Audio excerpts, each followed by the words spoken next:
And if you're writing code in any traditional way, stop, right? It's over. I'll just confess what's really going on in my mind. I'm in mourning.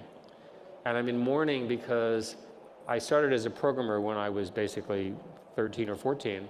And that is essentially over, right? How can your entire identity and life's career as a programmer, computer scientist be over in one lifetime? It's supposed to be like your children or your grandchildren. And what's happened, I'll give you an example. So the way programming is done at the state of the art now is a programmer wakes up, goes to the office, because they're social, and they sit there, but they don't have that many friends, so they sit in their office and they collect 10 Claude friends or 10 Gemini friends, and they set them up with objective functions, and they watch what they write, the code that they write. Then they go out to lunch and they make sure that they have long enough tasks that they continue working while they're having lunch.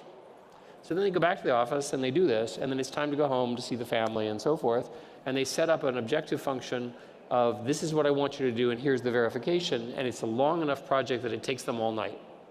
So they've gone from writing code, which is what I did, and I thought I was the oddest thing ever when I was like 20, and I'm sure that wasn't true, but welcome to being 20, to now having this kind of power. And I've watched what these systems can do, and it blows me away, right? So we have a major, major change happening. This started about October of last year. It's new for this conference. And if you're writing code in any traditional way, stop, right? It's over.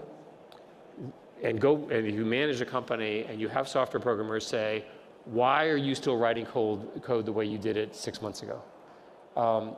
This has a lot of implications globally because it means that the productivity of software, which has always been an issue, is going to become far, far greater. It also means that individuals will be able to build incredibly powerful applications and so forth.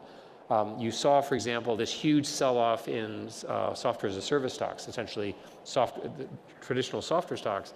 That's because the market decided that those products would literally go away, which of course is not true. They're probably oversold, but they're directionally in trouble, and they themselves will have to adapt. Well,